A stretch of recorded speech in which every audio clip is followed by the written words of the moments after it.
guys, welcome to Nathan's Car Care. I'm Nathan, and in today's video, we're going to experiment with dyeing plastic. So, if your vehicle has been stored outside any at all in its life, this here is a very familiar sight. This here is the handle off the back of my tailgate. As you can see, it is very weathered. This here was supposed to have been a dark gray, and now it is a light gray or even white in some areas. So, to fix this, what we're going to try is we're going to try to dye it. Specifically using the RIT brand Dye More Synthetic fabric dye. Now, you may have seen RIT in stores like Walmart. They sell this as well. This is just the regular RIT liquid dye. This one will not work. You need the Dye More because this one's designed to work with synthetics and plastics. Now, you can get this bottle on Amazon for about $5. Now, I've already tested this. This is a piece of trim on the inside. It goes around the upper door latch. This is the one that I put in the dye. As you can see, that is a lot darker. It's not quite a black, but it's a dark gray. So we're going to try to get this look on this plastic. So to use this, what we're going to need to do is we're going to need to fill up a pot with water, just enough so that this part can be fully submerged. We're going to need to heat that water up to boiling, and then we're going to add some dye to the boiling water. We're going to stir that around, make sure it's thoroughly mixed, and then we are going to submerge the part into the dye water for about 10 to 30 minutes. It depends. The piece I did last night took about 15 minutes, but this here, it might be slightly different than the interior plastic, so we'll see how long this will take. And then after the time's up, once it's an even color all the way across, then you'll simply take it out, rinse it off in cold water, and then it'll be good to go. Now here's a word of caution. As you can see, there's a line right here and right here. That's because I tried to dye one side, flip it over, and dye the other. What that does is it leaves a line here which looks pretty ugly. So make sure you don't make that same mistake. Make sure that the item can be fully submerged in the dye water. And of course, one more thing, this dye will stain metal as well, so make sure you get a pot that you don't care about. As you can see, after just one dye bath, you can see the remnants that it leaves behind. This is not a pot you'd want to cook with afterwards, so make sure you get a junk pot.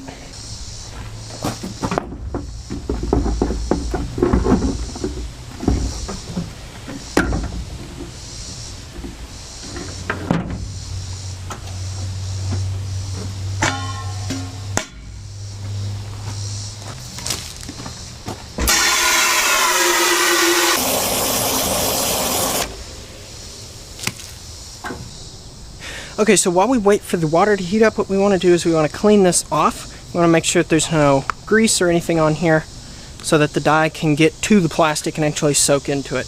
If there's a bunch of dirt on there, it can block the dye and then you'll have an uneven finish. So we're just going to use some rubbing alcohol, paper towels, clean this up.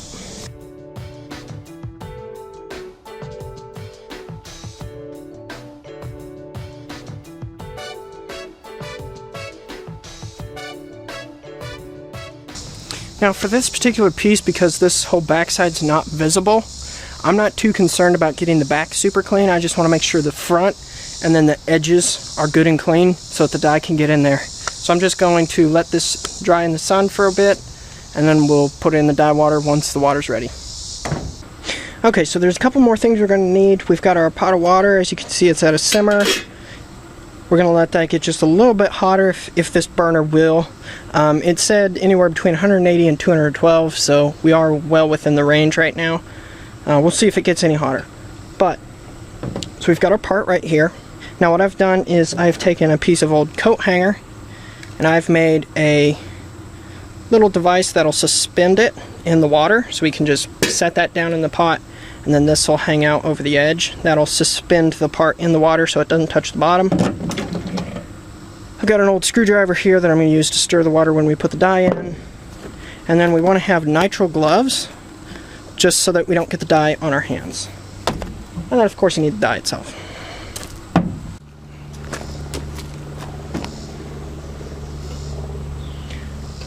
Okay, so we've got this pot as hot as this burner can make it go. So what I'm going to do is I'm going to go ahead and add the dye. Now I'm going to add just enough dye so that whenever I stir it, I can't see the screwdriver under the surface. So let's go ahead and pour some in.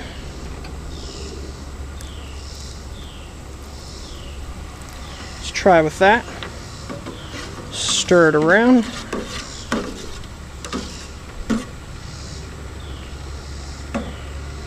Now I can see the screwdriver about 1/4 inch under the surface, so I'm going to add just a little more.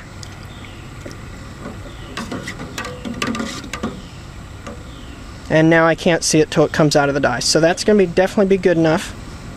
Make sure you cap this because you don't want this to spill on stuff. So now I'm going to put the lid back on here and let it return back to the temperature it was. So now I'm going to put the lid back on, let it get back to a simmer. Okay, so now we have a part on our hanger.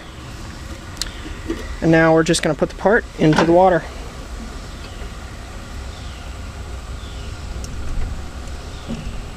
Just like that. Now I'm going to put the lid back on because this is a wimpy burner. Try to retain as much heat as possible. So now we're just going to leave it in here for about 15 minutes. At that point, what we'll do is we'll pull it out and see how dark it is. If you want it to be a little darker, you can then put it back in and let it sit for a couple more minutes. Take it out, recheck it. If it hasn't got any darker, chances are it won't, and the plastic has already absorbed as much dye as it can. So then at that point we'll just rinse it and then we'll be done. But we're just going to let this sit for 15 and come back to it. Okay, so here we are about an hour later. This took a lot longer than I expected, actually.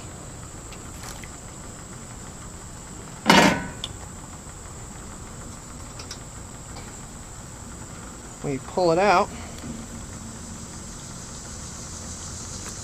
We'll give that a second to dry and then you'll see the final color of it.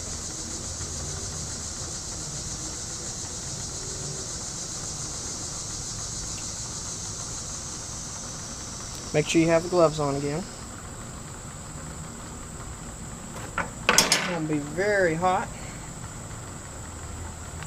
There we go. So we're going to go ahead and rinse this off with some water.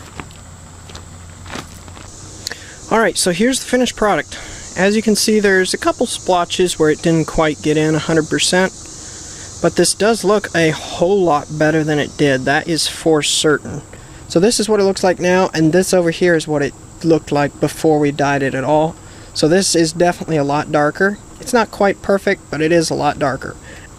The best part about this is that it's not quite like paint. So if you scratch this a little bit, it's still going to have this color because the dye is into the plastic. Whereas if we had just painted this, sure, it might be a darker color, but if you scratched it, it would come right off. And if we compare it to the other one that we have, the inside plastic as opposed to the outside plastic here, you can see that this here is a bit of a different color. It may be because this came from a lighter base, or it may be because the inside plastic was a little more permeable to the dye, so more of the dye got soaked in. Whereas this out here, since this is meant for tougher conditions, this might be a little less permeable to the dye, so the dye didn't get in quite as well. I don't know why the difference, but that's going to be my best guess as to why this didn't dye quite as well as this one. Alright guys, so as you can see, the RIT dye Dye-More does work. Doesn't necessarily return it back to stock, but it definitely does give back some good color to the exterior trim. The best part is that RIT dye Dye-More comes in a bunch of different colors, so you can dye to whatever color you want. Now the important thing to keep in mind though is that you can only dye darker. So you can't go from, like, say, a gray trim to a yellow. You can't do that. Even though they make the dye, it's not going to work. You can only dye darker than what you currently have, but it's definitely a great option.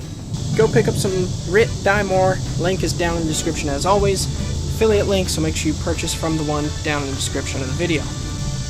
Alright guys, if you enjoyed that video, you know what to do by now. Go ahead, hit that like button, let me know that you liked it. A lot of people don't hit the like button, so I can only assume that people aren't liking my videos. So if you did like this one, make sure you hit that like button, because it tells me that you liked it. Don't forget to share the video with all your friends so that they can learn how to do this exact same thing to their vehicle. And also, do not forget to subscribe to the channel. If that button right down there is red, that means you're not subscribed, and that means you need to click that button. And then, once you click that, hit the bell icon that you'll see right next to it, click the checkbox and hit OK. That way you can be notified next time that I upload a video. And don't forget to check out nathanscarcare.com. There's a lot of helpful resources on there, as well as other cool stuff There's also my Amazon web store where you can buy all the stuff you see in a lot of my videos. So check that out, nathanscardcare.com. And until next time, this is Nathan, signing off.